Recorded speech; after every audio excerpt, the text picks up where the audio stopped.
Hello everyone, welcome to the class guys. कैसे हैं आप सभी? उम्मीद करता हूं सभी बच्चे बहुत अच्छे होंगे, अच्छे से पढ़ाई लिखाई कर रहे होंगे। आज आपको इस चैप्टर के फर्स्ट चैप्टर के मोस्ट इंपॉर्टेंट ऐसे 5-6 न्यूमेरिकल्स करवाने वाला हूं, जिनको आप समझें, प्रैक्टिस करें और आप पाएंगे कि अगर इंपॉर्टेंट कोई न्यूमेरिकल अगर हुआ आपके एग्जाम में तो वो इस वीडियो में से आ जाएगा।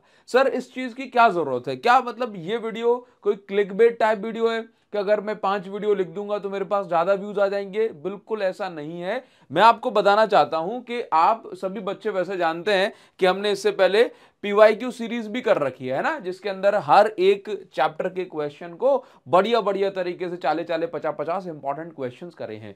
बट उन सभी प्रीवियस ईयर के ट्रेंड्स को समझते हुए मैंने इस चैप्टर के 5-6 इंपॉर्टेंट क्वेश्चंस का पैटर्न निकाला है, जो कि एकदम आसान है और आप ये पाएंगे कि ये क्वेश्चंस बार बार रिपीट हुए हैं और अगर आप इनको कर लेंगे, है ना, तो आपका उद्धार होना तय है।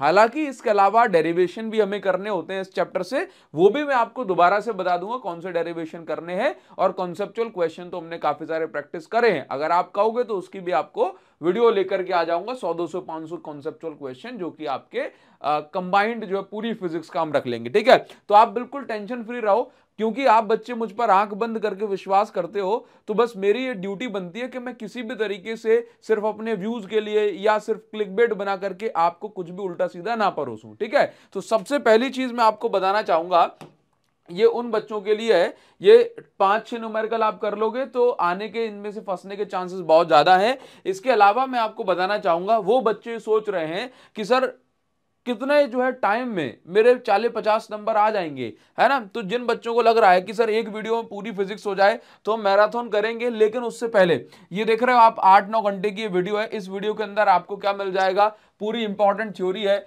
इसमें सारे इंपॉर्टेंट डेरिवेशन है, सारे इंपॉर्टेंट ग्राफ है जिनमें से 100% क्वेश्चन आएगा और सारे इंपॉर्टेंट फॉर्मूले की आपको लिस्ट बना करके दे दी है। तो आप सर्च करेंगे complete physics in 1 day by Abhishek Sahu, तो आपको ये वीडियो मिलेगी। इस वीडियो को जो बच्चा निपटा देगा उसके 50 नंबर 100% आ जाएंगे, ये मैं आपसे कह सकता हूं। इसके अलावा पूरे मार्क्स लाने के लिए आपको क्या करना है, मेरे साथ में प्रीवियस ईयर क्वेश्चन सीरीज भी आपको लगा लेनी है। टाइम कम है तो ये न्यूमेरिकल सीरीज चल तो रही है ना, तो आप देखें, सर्च करेंगे PYQ chapter 1 by Abhishek Sahu, PYQ chapter 2 by Abhishek Sahu, PYQ chapter 3, PYQ chapter 4 by Abhishek Sahu लिख के सर्च करेंगे, हर एक चैप्टर के पीवाईक्यूज आपको मिल जाएंगे। ठीक है, आगे हम बढ़ेंगे। जिन बच्चों को सिर्फ इंपॉर्टेंट डेरिवेशन देखना है उनके लिए भी मैंने काम किया है, top 30 derivation bye Abhishek Sahu लिख के सर्च करना, आपको सब मिल जाएगा। आपसे वादा करता हूं इसमें से क्वेश्चन आपके फंस जाएंगे। ठीक, तो देखो पहला जो क्वेश्चन हमसे बार बार पूछा जाता है वो क्या होता है? कूलाम लॉ पर बेस्ड होता है। कूलाम लॉ पर बेस्ड क्वेश्चन आप जानते हैं ना, कूलाम लॉ क्या है? F इज इक्वल टू के Q1 Q2 अपॉन दोनों के बीच की, दो चार्जेस के बीच की डिस्टेंस का स्क्वायर। ठीक है, अब क्वेश्चन इस टाइप के क्वेश्चन बार बार पूछे जाते हैं। इस क्वेश्चन में क्या है कि जैसे आपको एक इक्विलेटरल ट्राइंगल दे दिया, आपको एक स्क्वायर मिल गया, ठीक है, आपको कोई और रेक्टेंगल मिल गया, उस पर अलग अलग चार्जेस रखे हैं, पूछ लेगा कि भाई सेंटर पे या फिर यहां पर रखे हुए चार्जेस पे कितना नेट फोर्स लगेगा। पूरा करके दिखाऊंगा आपको। देखो, तो इस क्वेश्चन में पूछा है find net force on 5 microcoulomb charge. तो यहां पर इक्विलेटरल ट्राइंगल के वर्टेक्स पे जो है चार्जेस रखे हुए हैं, 5 microcoulomb, 10 microcoulomb, -10 microcoulomb. Equilateral triangle है, सभी साइड्स के बीच की जो डिस्टेंस है वो 5 सेंटीमीटर है। अभी हमें समझना है, यहां पर देखो ध्यान से, अभी हमें समझना है कि जो चार्जेस पे जो फोर्स लगता है, पहले हम उन फोर्सेस की डायरेक्शन को यहां पर बताएंगे। ठीक है, हर केस में मैं आपको समझाऊंगा। देखना, तो सबसे पहले देखो -10 माइक्रोकूलम है, ये प्लस चार्ज को नीचे खींचेगा, पक्का। ठीक, इसके फोर्स को हम कुछ भी नाम दे देंगे, लेट से F1 नाम दे दिया। अब ये 10 कूलम है और ये 5 कूलम है, दोनों पॉजिटिव हैं, तो यहां पर रिपल्जन होगी, और रिपल्जन होगी तो इस डायरेक्शन में यहां पर फोर्स जाएगा, लेट से दिस फोर्स इज F2। ठीक है, अब ये देखो, ये F1 यहां है, F2 यहां है, तो इस चार्ज पे नेट फोर्स कहां लगेगा? कहीं इन दोनों के बीच में लगेगा। मैं ये नहीं कह रहा कि एग्जैक्ट सेम हो सकता है, सेम भी हो सकता है, लेकिन क्योंकि दोनों चार्जेस सेम मैग्नीट्यूड वाले हैं तो एग्जैक्ट सेम होगा, तो एग्जैक्ट ये बीचों बीच से ये चला जाएगा, तो इसको हम क्या बोलेंगे? ये नेट फोर्स है। क्या है? Net force. अब ये नेट फोर्स निकालने का फॉर्मूला आप जानते हैं क्या? सबसे पहले क्या करेंगे? सबसे पहले तो निकालेंगे F1 की वैल्यू। अब देखो, F1 निकालने के लिए हम क्या करेंगे इस टाइप इक्वेशन में? F1 निकालना है, ये F1 है, ये F2 है, ये F नेट है। F1 निकालना है तो K जो कि 1/4 होता है के Q1 Q2 अपॉन डिस्टेंस का square. Let's say this is मेरे पास ये हो गया Q1, ठीक है, चाहे किसी को Q1, ठीक, और ये Q2 और ये Q3 मान लो, ठीक है। और याद रखो जब इलेक्ट्रोस्टैटिक फोर्स निकालते हैं कूलाम लॉ, तो चार्जेस का जो प्लस माइनस साइन होता है उसको कंसीडर नहीं करते। कूलाम लॉ में ओनली चार्जेस का मैग्नीट्यूड रखा जाता है। तो फॉर्मूला लगा लो, देखो के Q1 के की वैल्यू, ठीक है, Q1 की वैल्यू 10 माइक्रोकूलम, Q2 की वैल्यू क्या है भाई, ये देखो Q2 की वैल्यू क्या है 5 माइक्रोकूलम अपन दोनों के बीच के डिस्टेंस का स्क्वायर। अब दोनों के बीच के डिस्टेंस क्या है, देखो अगर ये 5 सेंटीमीटर तो ये भी कितना होगा 5 सेंटीमीटर। तो 5 को हमने स्क्वायर करा, 5 सेंटीमीटर को कन्वर्ट करेंगे तो 5 इंटू 10⁻⁻2 मीटर आ जाएगा। ये एल की आर की वैल्यू आप कंसीडर कर सकते हैं। इसका स्क्वायर करा तो 25 10⁻⁴ आ गया। हमने इसको सॉल्व करा तो 180 न्यूटन निकल के आ गया। तो इसका मतलब ये हो गया कि इन दोनों चार्जेस के बीच में, जैसे Q1 हमने इसको मान लिया Q1 Q2 Q3, अगर मैं ऐसा बोलूं F1 निकाल रहे हैं ना, तो Q1 Q2 Q3 है ना, F1 इन दोनों के बीच में है, F1 इन दोनों के बीच में, इसलिए हमने ऐसा मान, ठीक है। तो F1 हमने निकाला 180 न्यूटन आया। इसी प्रकार से F2 हमने निकाला इन दोनों के बीच में, Q2 और Q3 के बीच में, है ना, तो कितना आया, ये भी आया 180 न्यूटन। अब इसके बाद हमने क्या करा कि हमें निकालना है नेट फोर्स। तो नेट फोर्स क्या होता है भाई साहब, नेट फोर्स होता है, नेट फोर्स कैसे निकालोगे, अंडर रूट के अंदर A1 square plus A2 square plus 2A1 A2 cos theta, या फिर रूट के अंदर F1 square plus F2 square, F1 square plus F2 square plus 2F1 F2 cos theta करके मैग्नीट्यूड यानी कि नेट फोर्स जो है निकाला जाता है, नेट फोर्स का मैग्नीट्यूड। अब ये जो कॉस थीटा आप देख रहे हो ये किस किस के बीच का एंगल है, ये दोनों फोर्सेस के बीच का एंगल है। किस किस के, दोनों फोर्सेस के बीच का एंगल। इक्विलैटरल ट्रायंगल है तो ये एंगल 60, ये एंगल भी 60, ये एंगल भी 60, तो भाई ये पूरा एंगल 180 होता था, इस हिसाब से टोटल एंगल बन गया 120। क्या बन गया 120। इसके बाद हमने इस फॉर्मूले में थीटा की जगह cos 120 पुट किया। सभी वैल्यूज को पुट करने के बाद नेट फोर्स जो निकल के आया वो भी 180 न्यूटन निकल के आया।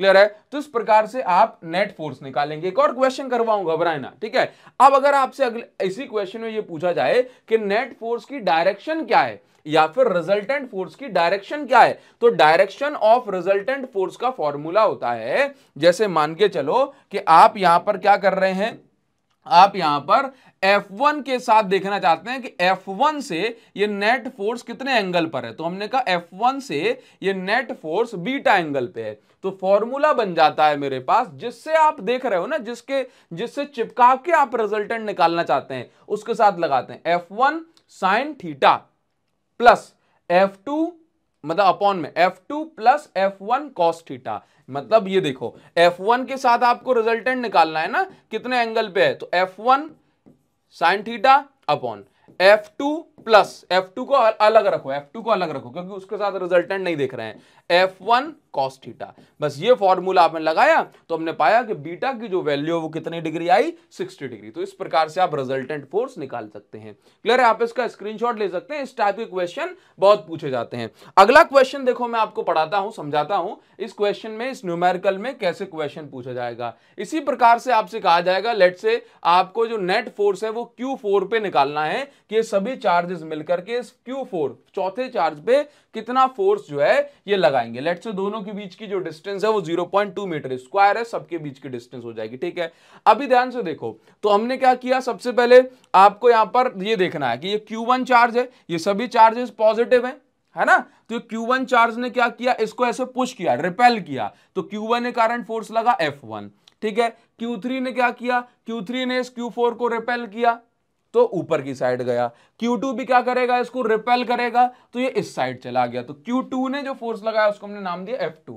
यहां पे लिखा है कि हर एक चार्ज अगर 16 माइक्रोकूलम का है तो आपको नेट फोर्स निकालना है। तो अभी मैं क्या करूंगा, जैसे मुझे क्या निकालना F1, तो हमने क्या देखा, F1 किस किस के बीच में है, Q1 और Q4 के बीच में। तो K Q1 Q4 अपॉन दोनों के बीच की डिस्टेंस का स्क्वायर। तो दोनों के बीच की डिस्टेंस लेट से कितनी है, A is equal to 0.2 metre, तो 0.2 मीटर का स्क्वायर हमने कर दिया। तो इस प्रकार से फॉर्मूला क्या निकल, मतलब फोर्स क्या निकल के आया, 57.6 न्यूटन। अब हमने क्या किया, ये F3 भी निकाल लो, ये F1 निकाला, ये F3 निकाला। F3 भी हमने देखा कि 57.6 न्यूटन निकल के आया। क्लियर। उसके बाद हमने क्या किया, अब देखो F1 निकाल लिया, F3 निकाल लिया। अगर मैं F2 निकालना चाहता हूं कि Q2 ने इस Q1 पे कितना फोर्स लगाया, तो फॉर्मूला क्या है, K Q2 Q4, Q2 ने Q4 पे के दो पहला चार्ज इंटू दूसरा चार्ज अपन दोनों के बीच की डिस्टेंस का स्क्वायर, डायगोनल है तो √2 इंटू साइड, तो इसका स्क्वायर हमने करा। तो जो कौन सा फोर्स है भाई, Q2 के कारण जो फोर्स निकल के आया दैट इज 28.8 न्यूटन। अब देखे ना यहां पर इस चार्ज में मुझे नेट फोर्स निकालना है, तो पहले तो ये F1 था, ये F3 था, तो इन दोनों का रिजल्टेंट कहां जाएगा, ये दोनों क्योंकि बराबर के थे तो इन दोनों का रिजल्टेंट कहां गया, बीचों बीच। इसको हमने नाम दे दिया F डैश। क्या नाम दिया, F डैश। क्लियर है। अब इसके बाद जो F2 है वो भी तो बीचों बीच है, तो F डैश और F2 क्या हो जाएंगे, नेट फोर्स के लिए ये जुड़ जाएंगे, ऐड हो जाएंगे। तो पहले F डैश निकालना है, क्या निकालना है, इन दोनों का जो रिजल्टेंट फोर्स F डैश है ये मुझे निकालना है। किन दोनों का, F1 और F3 का रिजल्टेंट। F1 ऐसे था, F3 ऐसे था, इन दोनों का रिजल्टेंट F डैश नाम दिया। फॉर्मूला क्या बनेगा, F1 square plus F3 square, जिन दोनों फोर्सेस का रिजल्टेंट निकालना है, प्लस 2 F1 F3, और इन दोनों के बीच में जो एंगल F1 और F3 के बीच में वो एंगल हमने यहां पुट किया cos 90। इसके बाद F डैश की वैल्यू आई 81.5 न्यूटन। अब देखो F डैश और F2 कहां है, सेम डायरेक्शन में, तो हमने क्या करा, इन दोनों को नेट फोर्स निकालने के लिए ये ऐड कर दिया। बताओ आपको आंसर ये समझ में आया। अगर मैं आपसे कहता रिजल्टेंट निकाल लो, तो रिजल्टेंट भी चाहे F1 के साथ निकालो चाहे F3 के साथ आप निकाल सकते हैं बीटा। उम्मीद करूंगा ये आपको समझ में आया होगा, और इस टाइप का क्वेश्चन बहुत ज्यादा पूछा जाता है, काफी बार पूछा गया है, तो ये आप अच्छे से समझ पाए होंगे। अब अगला क्वेश्चन जो है ये आपसे गॉस थ्योरम पर बेस पूछ लिया जाता है। इस टाइप का क्वेश्चन भी कई बार पूछा गया। इस क्वेश्चन में देखो क्या लिखा गया है, इस क्वेश्चन में लिखा गया है कि आपको निकालना है नेट फ्लक्स, आपको निकालना है फाइंड द रेशियो। देखो एक ये मेरे पास हॉलो स्फीयर है, एक ये मेरे पास S2 हॉलो स्फीयर है। अब यहां पर S1 के अंदर चार्ज Q रखा है, S2 के अंदर चार्ज 2Q रखा हुआ है। तो आपको ना यहां पर दोनों से S1 और S2 से कितना फ्लक्स लिंक हो रहा है उसका रेशियो निकालना है। तो देखो फ्लक्स का फॉर्मूला क्या होता है, फ्लक्स का फॉर्मूला क्या होता है, चार्ज इनसाइड या charge enclosed upon epsilon naught. तो अगर मैं φ1 निकाल रहा हूं इस S1 सरफेस के अंदर, इस S1 के साथ जो फ्लक्स लिंक है, तो देखो charge inside S1 upon epsilon naught, तो S1 के अंदर देखो कितना चार्ज है Q, तो Q बाय एप्सिलॉन नॉट। अब देखो φ2, जब हम S2 के साथ फ्लक्स की बात करेंगे, फ्लक्स पर बेस्ड बहुत क्वेश्चन आते हैं, तो फ्लक्स में हमेशा याद रखो करो अंदर वाला चार्ज ही आपको काउंट करना होता है, स्फीयर के बाहर वाले से मतलब नहीं है। ठीक है, तो देखो ध्यान से φ2 जब अपन निकालेंगे तो charge inside S2 upon epsilon not. अब बच्चे क्या गलती करते हैं कि S2 के अंदर देखते हैं कितना चार्ज है भाई साहब 2Q, तो 2Q बाय एप्सिलॉन नॉट लगा के क्वेश्चन गलत कर दिया। आपको देखना है कि S2 के अंदर टोटल कितना चार्ज है, 2Q प्लस Q, तो कितना हो गया 3Q, है ना, टोटल देखना है। अगर ऐसा होता कि S2 के अंदर ये 2Q है और अंदर रखा है माइनस का 5Q, तो आप क्या करेंगे 2Q और माइनस का 5Q, तो बचता माइनस के 3Q। ठीक है, लेकिन ऐसा नहीं है, तो ये आपका ये आ गया। रेशियो निकालना है, φ1 बाय φ2 करोगे तो ये आ गया 1/3, ये दोनों का रेशियो आ गया, दोनों के साथ कितना जो फ्लक्स कनेक्ट हो रहा है, ये आपका आंसर हो गया। तो गॉस थ्योरम में फ्लक्स रिलेटेड भी एक एक दो नंबर में क्वेश्चन आ जाता है। अगली बार ये पूछा कि अगर हम S1 के अंदर यहां पर एयर के बजाय कोई डाइलेक्ट्रिक कांस्टेंट भर दें जिसकी वैल्यू 5 है, तो फ्लक्स को क्या होगा, तो याद रखिए फ्लक्स भी 5 गुना यानी कि 5 टाइम्स कम हो जाएगा। क्वेश्चन पूछा जाता है। अब देखो, अब मैं आपको बता रहा हूं एक मोस्ट इंपॉर्टेंट क्वेश्चन। इस क्वेश्चन में क्या दिया जा रहा है, इस टाइप का क्वेश्चन भी काफी पूछा गया है और फिर से पूछा जाएगा। क्या दिया होगा, आपके पास एक क्यूब दिया है ना, बहुत बार पूछा गया, एक ये पूछा गया, इसके सिमिलर क्वेश्चन ही पूछा गया, वो भी मैं आपको समझाता हूं। ठीक है, ध्यान से देखो, ये आपके पास एक क्यूब दिया हुआ है। अब इस क्यूब में क्या है, आपसे कहा जाएगा कि इस क्यूब के बारे में कुछ चीजें बताई होंगी। ठीक है, जैसे क्यूब के बारे में क्या बताया कि क्यूब की साइड क्या है, ए है, ये मेरे पास ओरिजिन हो गई, लेट से इस ओरिजिन से लेकर के इस क्यूब की पहली साइड के बीच की जो डिस्टेंस है वो क्या है, ए है, ये साइड सारी क्या है इसकी ए है। अब आपको यहां पर क्या दिया गया यहां पर बताया गया कि यदि इलेक्ट्रिक फील्ड कुछ इस तरीके से दी गई है, जो कि यहां लिखा है इलेक्ट्रिक फील्ड एक्स एक्सिस में है, कितनी है भाई, अल्फा एक्स की पावर 1/2, और कहा गया कि y में और z में इलेक्ट्रिक फील्ड 0 है, मतलब नहीं है। इसके बाद आपसे कहा गया और सर ये अल्फा की जो वैल्यू है वो आपको इतनी दे दी गई 800 न्यूटन पर कूलम इनटू मीटर स्क्वायर। आपको क्या निकालना है, आपको निकालना है find the flux linked with cube. शायद इसकी यूनिट कुछ और हो सकता है कि कुछ और लिखी हो, बुक्स वगैरह में कुछ उस तरीके से दी होगी, कूलम इनटू मीटर स्क्वायर, ठीक है, अपन उसको कंफर्म कर लेंगे। लेकिन ये क्वेश्चन आपको दिया हुआ है EX, ये सारी चीजें दी। अब आपको क्या निकालना है, इस क्यूब के साथ कितना फ्लक्स लिंक होगा, इस क्यूब के साथ कितना फ्लक्स लिंक होगा। तो फ्लक्स का formula Q by epsilon not होता है, लेकिन यहाँ पे क्यू वगैरह तो नहीं दिया, तो फ्लक्स का कौन सा फॉर्मूला लगाएंगे, यहाँ पे लगाएंगे E vector dot A vector, ठीक है, याद रखो सारी चीजें, E vector dot A vector, phi is equal to EA क्या बनेगा, कॉस थीटा। थीटा किस किस के बीच का एंगल है, इलेक्ट्रिक फील्ड वेक्टर और सरफेस वेक्टर यानी एरिया वेक्टर के बीच का। जैसे कि ये मेरे पास ऐसी सरफेस है, तो इलेक्ट्रिक फील्ड एक्स एक्सिस में है, तो वो तो मुझे दिख रही है, तो उसको तो मैंने ई वेक्टर लिखा, देखो क्वेश्चन में लगा के दिया है, ठीक है, एक्स एक्सिस में आई कैप भी लगा के दे देगा क्वेश्चन में, ठीक है ना। तो अब इसके बाद इस सरफेस पे एरिया वेक्टर कहां होगा, बाहर की साइड, तो एरिया वेक्टर कहां है, बाहर की साइड। तो इस वाली सरफेस के लिए थीटा कितना, 0 डिग्री। अब इस पे देखो इलेक्ट्रिक फील्ड तो पॉजिटिव एक्स में प्लस एक्स में, तो इलेक्ट्रिक फील्ड तो इस डायरेक्शन में ई वेक्टर। अब ये वाली सरफेस जो है, फर्स्ट वाली सरफेस, ये सरफेस S1, ये सरफेस S2, इस वाली सरफेस के लिए क्या होगा, एरिया वेक्टर इस साइड होगा। तो यहां पर इस वाली सरफेस के लिए एंगल कितना कंसीडर करेंगे, theta is equal to 180 degree. ध्यान रखेंगे ऊपर नीचे की जो सरफेस है वहां पर थीटा 90 डिग्री होने से फ्लक्स 0 हो जाएगा। अब ये क्वेश्चन आपको सॉल्व करना है, कैसे किया फिर से बताऊंगा। ये S1 है, ये S2 है। अब देखो हमने क्या किया कि फ्लक्स हमें निकालना है, ये लिखा है, तो फ्लक्स का formula E vector dot A vector, पहले हमने सरफेस 1 के लिए S1 के लिए निकाला, ठीक है। अब E है cos थीटा हो गया, E की वैल्यू तो नहीं दी, हमें दिया है E की इक्वेशन, अल्फा जो भी लिखा है यहां पर ये दिया है, देखिए, ठीक है, मान लो ऐसे दिया हुआ, बुक्स में ऐसे लिखा हुआ, इसीलिए मैंने ऐसे लिख दिया, ठीक ना।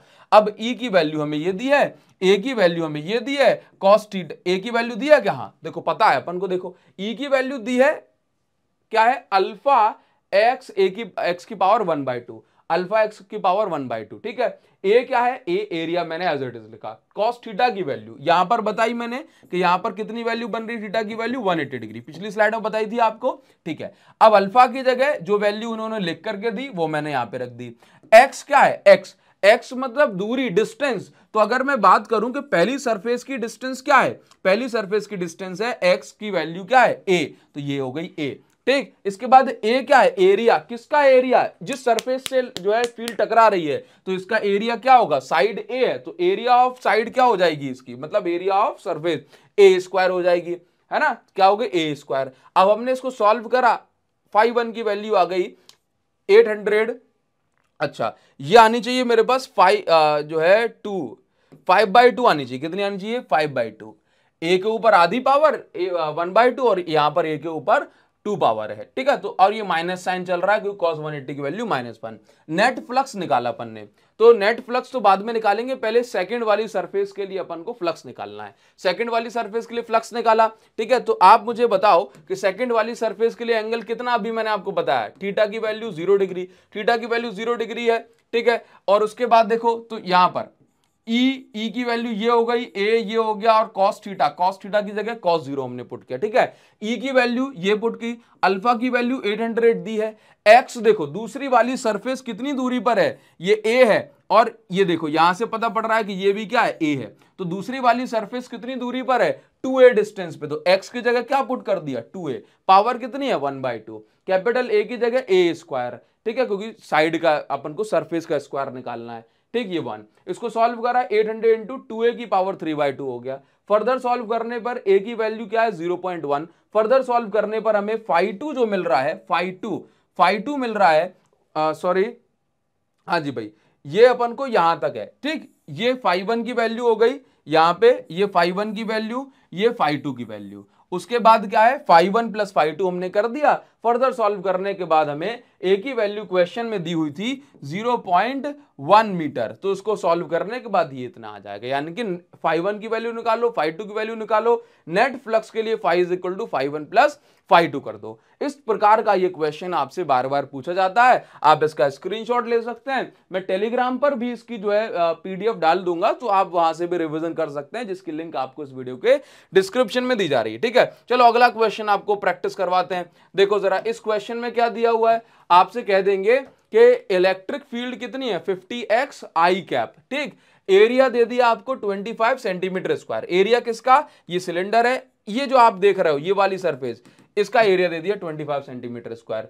ये डिस्टेंस 1 मीटर, ये डिस्टेंस 1 मीटर। आपको निकालना है इसके साथ नेट फ्लक्स, और दूसरी चीज इसके अंदर कितना चार्ज एनक्लोज है। ठीक है, तो देखिए सिंपल सी बात है, इलेक्ट्रिक फील्ड की डायरेक्शन क्या बताई गई 50x आई कैप। क्या बताई गई 50x आई कैप। ठीक है, तो अगर मैं इसी प्रकार से आई कैप मतलब पॉजिटिव एक्स में, ठीक, इसी प्रकार से देखूंगा तो ये वाली सरफेस के लिए थीटा की वैल्यू 0 डिग्री होगी, क्योंकि एरिया वेक्टर और इलेक्ट्रिक फील्ड सेम डायरेक्शन में है। यहां पर एरिया वेक्टर यहां और इलेक्ट्रिक फील्ड यहां, एरिया वेक्टर हमेशा आउटवर्ड जाता है सरफेस से। ठीक, तो इसके लिए थीटा की वैल्यू 180 डिग्री होगी।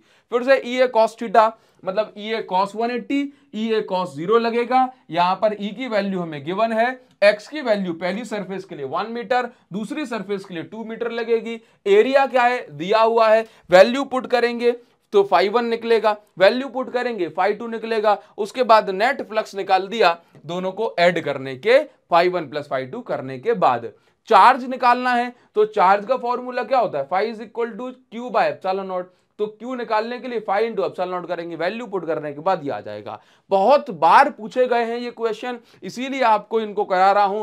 कोई बच्चा जो कुछ नहीं कर रहा है न्यूमेरिकल में, वो इनको जरूर से करे। ठीक है, आगे हम बढ़ेंगे, ये क्वेश्चन हमने कर ही लिया। अब एक दो क्वेश्चन इलेक्ट्रिक फील्ड पर बेस्ड भी पूछ लिए जाते हैं। अब इस क्वेश्चन में जैसे मान के चलो ये दे दिया गया आपको इस क्वेश्चन में ये दिया हुआ है कि find net electric field on the centre of dipole separated by 40 centimetre distance, ये दिया हुआ है। आपको यहां पर क्या करना है, नेट इलेक्ट्रिक फील्ड निकालनी है, समझना। Find the net electric field on the centre of dipole. Centre of dipole देखो, ये मेरे पास एक डाइपोल है, ये -2 कूलम, ये 2 कूलम, ये इस तरीके से दिया हुआ है मेरे पास। ठीक है, चाहे माइनस यहां रख लो चाहे यहां रख लो, कोई बात नहीं। ठीक है, ये क्वेश्चन में मुझे ऐसे दिया हुआ है। ठीक, अब मुझे क्या है कि भाई इसके मिड पॉइंट पे, सेंटर पे, डाइपोल के सेंटर पे नेट मैग्नेटिक फील्ड निकालनी है। अब टोटल डिस्टेंस कितनी है 40 सेंटीमीटर, यहां पे तो ये डिस्टेंस 20 सेंटीमीटर, ये डिस्टेंस 20 सेंटीमीटर हमने बता दी। हमें ये करना है इस पॉइंट पे नेट मैग्नेटिक फील्ड निकालनी है, ध्यान से देखना। तो मैं सेंटर पे देखूंगा कि जो पहला चार्ज लेट से Q1 है, ये दूसरा चार्ज Q2 है, तो पहले चार्ज की जो इलेक्ट्रिक फील्ड होगी वो कैसी होगी, पॉजिटिव की इलेक्ट्रिक फील्ड कैसी होती है, अवे फ्रॉम द चार्ज, तो E1 वेक्टर हो गई। नेगेटिव की इलेक्ट्रिक फील्ड लाइन कहां जाती है, टुवर्ड्स द चार्ज, तो ये सेम डायरेक्शन में। अब E1 E2 सेम डायरेक्शन में, इसलिए क्या हो जाएगा, ऐड हो जाएगा। ऐड हो जाएगा तो मतलब हमने जो अब यहां पे माइनस साइन मत लेना इसकी इलेक्ट्रिक फील्ड निकाले तब, ठीक है, और इसके लिए पॉजिटिव साइन नहीं। इलेक्ट्रिक फील्ड में साइन कन्वेंशन कैसे यूज होते हैं, अगर सेम डायरेक्शन में तो ऐड कर दो, ऑपोजिट डायरेक्शन में होता तो सब्ट्रैक्ट कर देते। ठीक है, आपको एक और चीज बताऊंगा इसमें तो क्लियर हो जाएगा। ठीक है, समझना। तो हमने क्या किया, E1 के Q1 अपॉन डिस्टेंस का स्क्वायर, ये इलेक्ट्रिक फील्ड का फॉर्मूला होता है के क्यू बाय डिस्टेंस का स्क्वायर, तो Q1 अपॉन डिस्टेंस का स्क्वायर। सर कहां तक की डिस्टेंस, जिस पॉइंट P पर आपको मैग्नेटिक इलेक्ट्रिक फील्ड निकालनी है, तो के Q1 बाय डिस्टेंस का स्क्वायर, के Q2 बाय डिस्टेंस का स्क्वायर। जो गिवन वैल्यूज है उनको सॉल्व करने के बाद ये आपने नेट इलेक्ट्रिक फील्ड निकाल दी। अब इस क्वेश्चन में जैसे ये भी इस टाइप के क्वेश्चन में आपको दिया जा सकता था कि ये बताओ कि आपको एक्सियल पॉइंट पे इलेक्ट्रिक फील्ड, या कहें कि इस साइड में आपको इलेक्ट्रिक फील्ड निकालना है। ठीक है, 2 कूलम -2 कूलम ये दिया हुआ है, आपको इलेक्ट्रिक फील्ड निकालनी होती है अगर इस पॉइंट पे, तो क्या होता, तो देखो जरा, ये मेरे पास Q1 है, ये मेरे पास Q2 है, दोनों के बीच की डिस्टेंस कुछ भी मैंने मान ली 40 है। ठीक, समझना, और ये डिस्टेंस मुझे कुछ भी दे दी गई। ठीक, अब आप ये समझो कि अगर आपको निकालना है इस पॉइंट पे इलेक्ट्रिक फील्ड, तो कैसे निकालोगे, देखो Q2 की इलेक्ट्रिक फील्ड, Q2 कैसा है, नेगेटिव चार्ज है, तो इस पॉइंट से Q2 के लिए इलेक्ट्रिक फील्ड लाइन कहां आएंगी, नेगेटिव चार्ज के पास, तो ये हो गई E2। अब Q1 कहां है, Q1 पॉजिटिव है, और इसकी जो इलेक्ट्रिक फील्ड लाइन है वो किस डायरेक्शन में होंगी, away from the positive charge, तो ये E1 हो गया।